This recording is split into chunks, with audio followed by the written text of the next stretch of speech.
本赛季巴塞罗那的联赛冠军已经几乎没有了悬念。另外呢，由于过去几个赛季一直在财务的低谷徘徊，每个转会窗口巴萨都没钱买人，所以仅凭现在这支青年军想拿到欧冠，那确实有些天方夜谭。尤其是后防线上的实力羸弱，所以本赛季末巴塞罗那其实已经无欲无求了。但就在这个节骨眼上，最害怕的事情发生了，头号球星18岁的亚马尔受伤。而且现在传来预计会缺席6到7周，并且本赛季伴随着大量球员大批腿筋伤势，现在巴塞罗那内部非常担忧。首先，本赛季的巴塞罗那队内出场时间最长的球员非亚马尔莫属，他45场比赛累计出场3702分钟，这就让我们想起过去年轻的加维、年轻的佩德里也是当驴一样用，最后2个人都大伤，加维到现在伤都没有好透。而本赛季呢，门将胡安·加西亚位列第2，出场了41次，累计出场3682分钟。因为门将一般不太累，所以在许多球队门将都是出场次数最多的。可是在巴萨却出现了例外，小将只有18岁的亚马尔成了当打之驴。其实通常意义来讲，任何一支球队最佳球员出场时间最长，这都很正常。像亚马尔本赛季已经攻入了24球，还有18次助攻，加起来直接贡献42个球。这2项数据均高于队内的其他任何球员，但是他要到7月份才满19岁，所以虽然他是巴塞罗那的头号球星，球队确实缺不了他，但老 K 一直在节目里提醒要警惕，这样的年轻人必须要缩减他的出场时间。那么咱们回顾一下，这赛季亚马尔因伤缺席了巴萨的5场比赛，这5场比赛全都发生在9月到10月之间，原因是当时的腹股沟伤势复发。而亚马尔的腹股沟伤势从赛季初就已经开始显现，这就足以说明上赛季的亚马尔打的比赛就已经过多，还加上在国家队，本赛季亚马尔在国家队在2场世界杯预选赛对阵保加利亚和土耳其的比赛，他居然服用了止痛药，本来是无关重要的2场比赛。这件事情当时我们也报道了，导致巴塞罗那和西班牙足协产生了巨大的纠纷。这2场球，西班牙队分别是3比0、6比0狂胜了保加利亚和土耳其。可亚马尔在这无足轻重的2场比赛，竟然出场了79分钟和73分钟。强调一下，他可是服用了止痛药，冒着危及自己职业生涯的风险，18岁的年龄接下来回到了巴塞罗那，他就连续4场比赛都被安排在大名单之外。当时的亚马尔饱受耻骨痛的困扰，这是一种腹股沟伤病，特别容易影响那些经常进行短距离快速盘带或者爆发式加速的年轻球员。后来亚马尔替补出场了32分钟之后，又不得不再次缺席第5场比赛。当时的巴萨主教练弗里克都给气昏了，他表示对西班牙足协让亚马尔参加世界杯预选赛的决定非常失望，并且补充道，这根本不是在照顾球员。当时西班牙足协和巴塞罗那的关系非常紧张，足协的人辩解称，巴塞罗那方面没有透露亚马尔在归队前是否存在任何伤病问题，这也是亚马尔没有被放弃国家队比赛资格的原因。但这样的辩解非常的无力，因为是国家队的队医让亚马尔吃了止痛药，你要是知道他没有伤，你会给球员吃止痛药？后来亚马尔就因伤错过了接下来的2次国际比赛日，但上个月他又重返国家队，参加了对阵塞维利亚和埃及的友谊赛。可刚刚参加了国家队的友谊赛，现在亚马尔就又伤了，实在是比赛打得太多，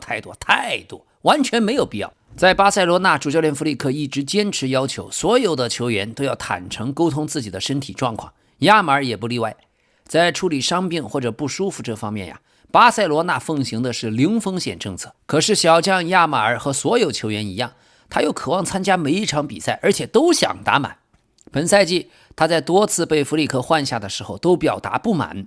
这也让德国主教练不得不经常的淡化双方在这一问题上的紧张关系。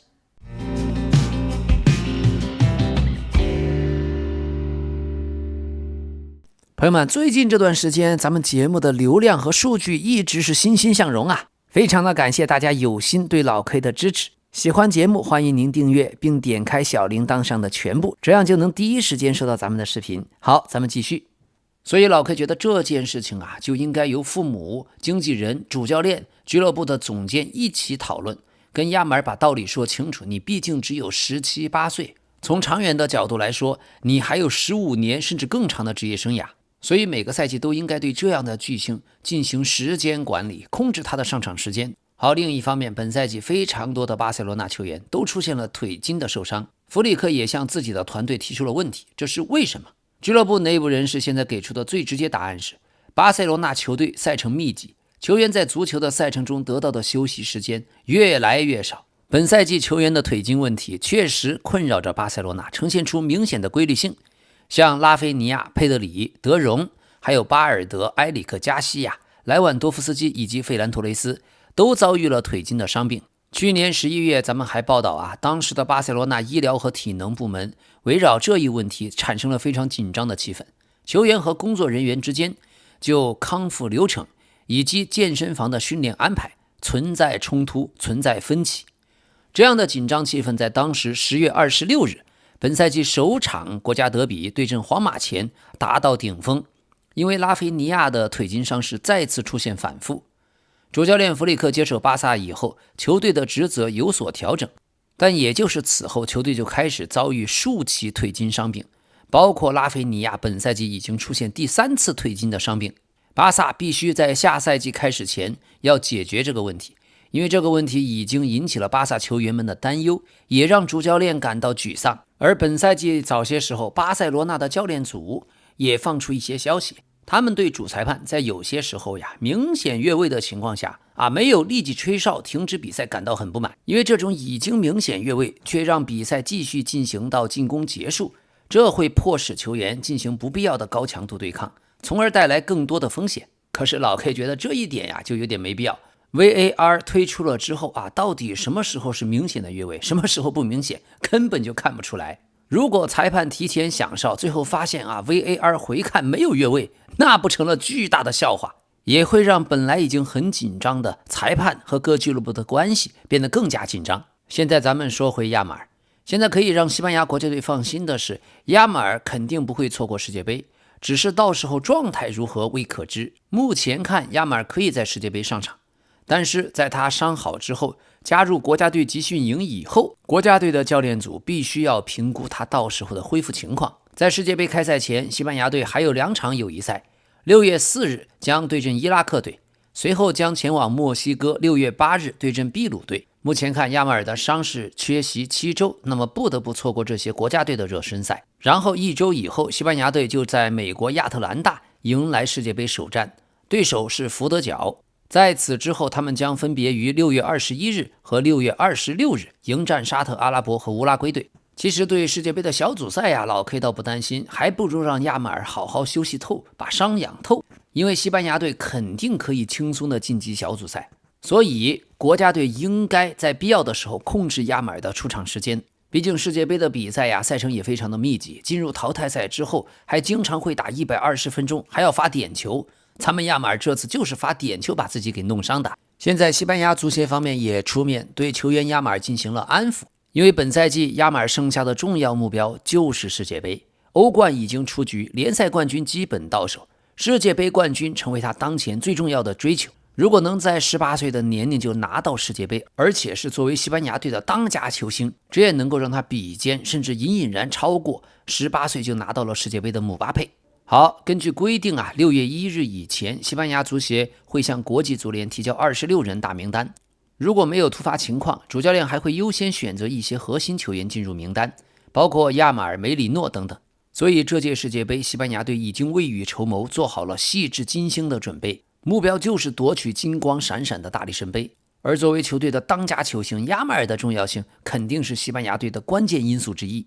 那么咱们聚焦这一次亚马尔的受伤，西班牙方面理疗师表示，现在亚马尔检查的结果是左腿股二头肌受伤，采取保守治疗方案。股二头肌位于大腿后侧，与半腱肌和半膜肌共同组成腘绳肌群，在射门、冲刺和变向的时候承担很大负荷，这是一个非常敏感的区域，在恢复初期存在较长的脆弱期，即便感觉已经愈合，也有立刻再次受伤的风险。所以在亚马尔的复出过程中必须非常谨慎，逐步增加强度。这种伤病通常需要尽早的进行适度的活动，以促进受损的组织的血液循环，加快肌纤维的修复，同时避免形成过于僵硬的瘢痕组织。恢复必须循序渐进，先从等长训练开始，再过渡到向心收缩训练，最后进入离心训练阶段。也就是肌肉在拉伸状态下进行发力的控制。简单说，果神肌群对亚马尔这样的球员来说至关重要。所以本届世界杯亚马尔复出之后会不会再度受伤，已经蒙上了一层阴影。所以现在巴塞罗那俱乐部和西班牙足协必须完全协调地执行亚马尔的恢复计划，不能有任何分歧。这样的属于未来15年全世界球迷的巨星，伤不起，绝对伤不起。另外，巴塞罗那队内贝尔纳尔也受伤，预计不会随巴萨前往赫塔费。他是在对阵马竞的西甲比赛中左脚踝一级扭伤，预计缺席是10天，但因为恢复情况比预期更慢，将缺席2周以上。现在他已经缺席了巴萨最近的4场比赛，除了他俩之外，像埃里克加西亚现在也被停赛，他是吃到了第5张黄牌。另外，坎塞洛能不能打也存在疑问，现在看起来只是轻伤，预计可以赶上对赫塔费的比赛。而拉菲尼亚将继续缺席，他是在巴西队和法国队的友谊赛中受伤的，右腿腿筋拉伤，预计需要5周的时间恢复。拉菲尼亚有可能在5月的第1周复出。还有后防线上的克里斯滕森，他的左膝前交叉韧带部分撕裂，这是在25年12月的一次训练中受伤。当时的决定是采取保守治疗，但这么多个月过去了，还没有关于他何时复出的迹象。所以下场对赫塔费的比赛，像埃里克加西亚因为累积黄牌停赛这使得问题非常复杂。因为贝尔纳尔确诊期间一直是埃里克加西亚顶替他出任后腰，那么下一场是不是会让佩德里和加维打个双后腰，让奥尔莫做前腰，费兰托雷斯打左路，莱万打中路，巴尔德基打右路？替补席上还有费尔明，还有拉什福德。西甲冠军预计问题不大，但也有可能中路用费兰托雷斯，左路还是拉什福德，右路巴尔德基。那么关于拉什福德这位从曼联租借过来的球员，现在媒体说主教练弗里克对拉什福德的态度不满意，无论是在对阵马竞争夺欧冠半决赛资格的比赛中，还是在对阵塞尔塔的出场时间里，拉什福德的表现都比较消极，比赛的强度明显不足，这让教练组很不满。如今弗里克在锋线上可用的人员已经明显减少，基本只能依赖莱万多夫斯基，可莱万的状态相比上赛季下滑严重。现在弗里克明确表示，不希望在现阶段在赛季这么关键的阶段，不希望被转会市场分散注意力，无论是引援还是球员离队方面，他都不愿讨论，而是要求球队的所有人要将全部精力集中在最后联赛的几轮。可目前弗里克跟管理层之间保持着顺畅的沟通，下赛季阵容的框架和调整方向其实已经都基本出来了。但无论如何，当下最重要的仍然是先完成本赛季的目标。而最新的报道，据说体育总监德科不支持留下拉什福德，即使在对巴萨有利的条件下也不支持。德科更愿意让巴塞罗那投入约6000万欧元签下一名新的边锋，而不是留住拉什福德，支付拉什福德的全额高薪薪水。从德科的角度来看，如果能够签下新边锋这会根植于长期的阵容规划，也能提升财务效率。尽管买断拉什福德的费用很低，可他的薪水很高，相对于当前的水平和整体影响还是过高。巴萨需要承担的工资成本在德科看来不合理，如果能将这些资源分配给新的签约，那么更合乎逻辑。德科想要一名符合巴塞罗那长期愿景的边锋，在财务和竞技方面都提供更好的价值。而另一方面，随着曼联队内过去被阿莫林弃用的梅努即将和曼联签下一份长合同，梅努在新的主教练卡里克上任以后彻底翻身，重回主力。这些经历也给外租在巴萨的拉什福德传递了一个明确信号：如果回到曼联，他的救赎与重生完全有可能实现。梅努在阿莫林执教时期一度被彻底边缘化，整整半年出场时间加起来不足180分钟，甚至接近在冬窗租借加盟那不勒斯。这只是球员为了争取更多比赛时间，确保入选英格兰世界杯阵容。但随着当时阿莫林下课，卡里克接手，梅努的职业生涯迎来了180度转折，迅速成为曼联绝对主力，帮助曼联一路攀升到了英超第3。卡里克也向曼联高层明确了梅努的长期价值，推动曼联为他提供了大幅加薪的新合同，即将续约到2031年，周薪将从2万英镑暴涨到10万英镑。而28岁的曼联青训球星拉什福德目前租借在巴萨期间，本赛季已经贡献了25个直接参与的进球，表现回春。虽然巴萨对留下他的态度不明确，但球员本人还是更倾向于留在西班牙。咱们还记得去年夏天，像加纳乔、桑乔、安东尼等人，还有拉什福德，他们都被打入冷宫，被要求离队。如今加纳乔加盟了切尔西，安东尼去了皇家贝蒂斯，桑乔租借到了阿斯顿维拉，只有拉什福德的表现比较好，而且是属于租借加盟巴萨，所以有回归曼联的理论可能。梅努从低谷到核心的这一条逆袭之路，也让拉什福德看到了重返曼联的希望。重返曼联，拉什福德将恢复 31.5 万英镑的周薪，但他更在意的是比赛上场时间的多少，还有在队内的位置，所以现在这件事情仍然有待观察。再看桑乔，桑乔今年夏天将恢复自由身，过去的旧主多特蒙德有机会签下他，桑乔也表达了回归多特蒙德的意愿。现在多特管理层已经讨论关于桑乔已经有数周之久，他有可能第3次回到多特。双方近期已经进行了新的接触，也讨论了具体的数字。多特方面也已经知道桑乔在全球范围内收到了多份报价，尽管选择众多，但桑乔也明确表示他确实愿意再次为多特蒙德效力，所以之后的决定权就在多特蒙德体育总监布克还有体育总经理里肯手中，他们需要评估是不是要再次赢回这位失而复得的球员。而曼联方面的主教练卡里克在周一已经和小老板拉特克里夫爵士进行了交谈，但仍然在等待关于他转正的决定。自他上任以来，曼联在12场比赛中取得了8场胜利，即将锁定欧冠联赛的参赛资格，所以在曼联主教练的竞争中，卡里克目前处于领跑的位置。有记者表示，曼联也不会等到赛季结束才行动，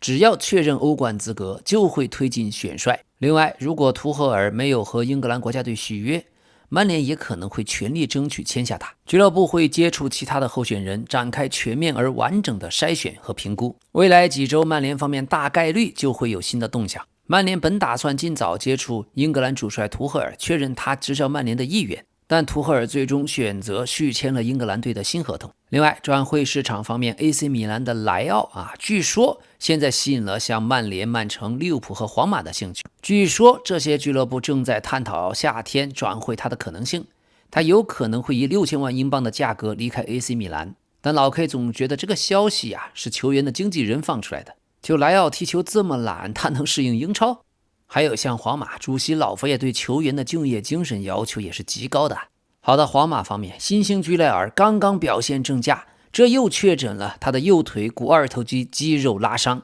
可能会赛季报销。居莱尔在4月22日皇马主场对阿拉维斯的比赛中第57分钟被换下，当时他已经贡献了1次助攻。现在据说他可能勉强能够赶得上土耳其的世界杯，大概需要恢复3到4周。还有皇马的中后卫米利唐也需要恢复3到4周。居莱尔右腿腿筋受伤，米利唐左腿腿筋受伤，再加上十字韧带撕裂的罗德里戈，皇马接下来赛季末的6场比赛，米利唐、罗德里戈、居莱尔可能都已经赛季报销了。好消息是，关于维尼修斯的续约已经达成了原则协议，他的薪水将低于姆巴佩，最后的细节还等待最后的落实。但是在皇马内部，据说对于维尼修斯的去留仍然存在争议，甚至有人建议将维尼修斯先续约，然后卖掉套现。但是在皇马高层的内部会议中，主席老佛爷依然力挺维尼修斯，他展现出极为强硬的立场，明确表示将亲自处理关于维尼修斯的相关事务，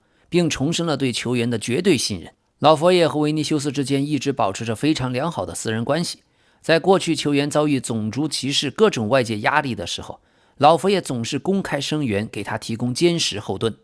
弗洛伦蒂诺坚信维尼修斯具备在关键的比赛中决定胜负的那种能力，他跟姆巴佩的锋线组合仍然是世界足坛的顶级配置。关于维尼遭遇过的种族歧视，近日在网飞的纪录片中，他的母亲纳迪亚娜首次打破沉默，她含着眼泪回忆起当看到维尼修斯仰天哭泣照片的那一刻。她说：“我的心都碎了，我无法陪在儿子身边拥抱他。”2023年在梅斯塔利亚球场，维尼修斯遭遇的种族主义事件是一次毁灭性的打击。那一天，全家人深陷无力、愤怒和恐惧的漩涡。好在随着时间的推移，维尼修斯也逐渐走出了阴影。西甲联赛和当局也出台了更严厉的措施，打击种族主义。所以纪录片里可以看出，在维尼修斯球星的光环，还有反种族主义象征的背后，是一位始终在母亲身上能够找到最坚实的庇护的儿子。好的，关于下赛季皇马主教练的帅位问题，老佛爷最近已经承认，本赛季有2个关键的失误，其中之一是签下哈维·阿隆索，其中之二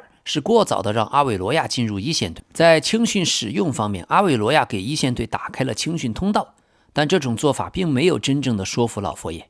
主席无法理解为什么在一些关键时刻，球队会优先使用还在成长中的青训球员，而不是那些皇马已经投入了大笔资金引进的球员。像卡雷拉斯、赫伊森还有马斯坦托诺经常无缘首发，这让老佛爷感到不解。这些都是俱乐部的重要投资，但是却经常坐在替补席上，也让这些巨额投入显得有些尴尬。所以对阿韦罗亚老佛爷的不满是逐渐累积起来的。但在慕尼黑一战彻底让他看清了问题，也下定决心要在下赛季调整球队方向。另外，关于外界对姆巴佩的批评，这也让老佛爷感到意外。他觉得姆巴佩已经积累了足够多的进球，没有什么值得怀疑。老佛爷坚信，目前皇马阵容的实力和球队本赛季在场上的实际表现完全不相符。他希望能找到一位真正懂得解读这套阵容，并能将这套阵容的潜力彻底释放出来的教练。另外，俱乐部也认为球员们各自应该承担责任，这是导致皇马本赛季4大皆空的原因。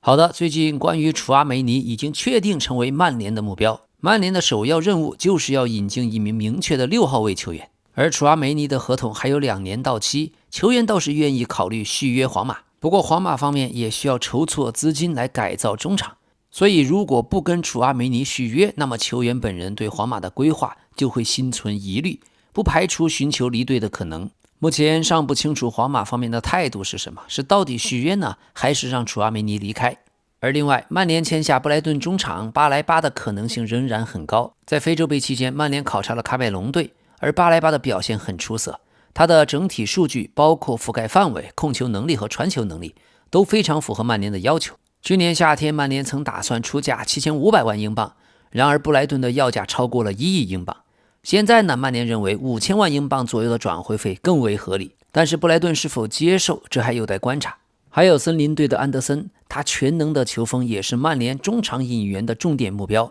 可是森林队老板为他标价高达1.25亿英镑，这就有些太高了。但是如果森林队本赛季降级，安德森的身价也会随之大幅降低。如果安德森转会，曼城可能是他的首选目的地，但这也跟罗德里的未来有关。而皇马的中场方面，卡马文加更可能被出售套现，可如果卖掉楚阿梅尼，转会费无疑会更高。所以今年夏天，欧洲各豪门在中场的争夺方面就是围绕这些名字。另外，最近有非常知名的足球经纪人米哈特·哈利斯表示，奥斯梅恩很有可能去皇马，但巴塞罗那也有意签下他。奥斯梅恩的转会费将超过1亿欧元。这场争夺主要在皇马和巴萨之间展开，巴萨很可能放弃莱万多夫斯基，而皇马一直就缺少正统中锋。一旦皇马签下奥斯梅恩，那么姆巴佩和维尼修斯就能回到各自最擅长的边路位置，发挥更好的水平。所以奥斯梅恩非常适配皇马的战术体系。好，前2天我们说了切尔西目前的情况一片乱象，所以趁此机会，曼城考虑在今年夏天想引进恩佐。而关于恩佐，皇家马德里也是仰慕者之一，但现阶段尚不清楚皇马是否会采取行动。恩佐现在世界足坛的声望已经是最顶级的中场，但是在切尔西只有15万英镑的周薪，今年夏天如果没有加薪成功，那是肯定要转会的。而曼城方面，如果瓜迪奥拉离开，他们已经将马雷斯卡定为了继任者，认准了就是马雷斯卡。马雷斯卡本人也做出了内心的选择，只要瓜迪奥拉决定今夏离开，那么马雷斯卡和曼城就会你情我愿，双双把家还。好的，大家轻松一下，咱们先来看 C 罗。C 罗过去的厨师乔治巴罗内最近接受采访，谈到了 C 罗的饮食习惯。他说呀， C 罗的饮食非常均衡，他什么都吃一点，但总是很健康。他早餐会吃牛油果配咖啡，鸡蛋不加糖，绝对不加糖。午餐可以是鸡肉、鱼肉，当然还有蔬菜。但 C 罗不喝牛奶，人类是唯一去喝其他动物奶的动物，其他动物在3个月后就不再喝奶了。小牛3个月大以后也不喝奶，动物不喝其他动物的奶，自然界中不存在这种情况。所以 C 罗不喝牛奶，因为这违背了自然规律。如果 C 罗需要碳水化合物，他会从蔬肉中获取，所以不需要任何面粉制品，比如意大利面、面包或其他类型的食物，这些他都不吃。晚上 C 罗会吃些清淡的食物，通常是鱼片或肉片之类的，总会搭配一些蔬菜。另外，我同意哈兰德使用动物内脏的做法，像肝脏、心脏和大脑，这些都是健康的食物，它们是超级食物。 C 罗也喜欢吃肝脏，我也很喜欢。肝脏富含铁，对健康饮食非常重要，所以我赞成吃内脏，但是不赞成喝奶。嘿嘿，有点意思。这是老 K 第一次听说呀，喝牛奶违背自然规律，真假如何说不清楚，但兼听则明，也分享给大家。好，本周巴萨菲尔明的女友贝尔塔加利亚多在社交媒体晒出了自己参加塞维利亚4月节的照片，而菲尔明在评论区留言：太美啦，我的爱人！4月份呀，在塞维利亚当地等同于4月节，这是当地纪念春天开始的标志性活动之一。好的，朋友们，5月1日要来了，祝大家节日期间玩得愉快！希望大家动动小手指，点赞、分享、评论和热推。感谢您的订阅，感谢您的支持，咱们明天再见。